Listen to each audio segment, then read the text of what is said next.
جی ہاں، اسی لاڈمی کالے نے ہمارا نظام تعلیم مرتب کیا ہے۔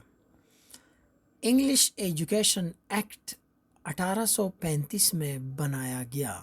لاڈمی کالے کا اصرار تھا کہ ہندوستانیوں کو انگریزی ادب پڑھایا جائے، جبکہ خود انگریز اس زمانے میں کیمیا، برقیات، دستکاری اور مدنی وسائل سے متعلق تعلیم حاصل کر رہے تھے۔ انگریز اچھی طرح جانتا تھا کہ سائنس اور ٹیکنالوجی پڑھانے سے ملک معاشی ترقی کی جانب گامزن ہو جاتا ہے، جبکہ ادب پڑھانے سے معاشی ترقی نہیں ہوتی۔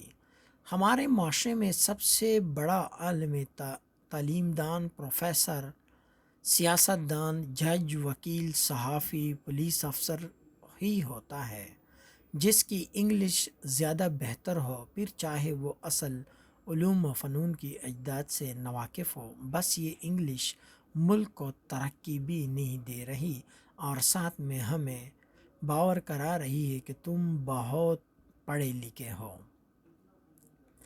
ماننا پڑے لاڈمی کالے نے ایسی چال بنائی جسے ہم 200 سال میں توڑنا تو اپنی جگہ سمجھ بھی نہ سکے۔ اسی لیے کسی مفکر نے کہا تھا کہ سب سے مشکل کام غلام کو یہ سمجھانا ہے کہ تم غلام ہو۔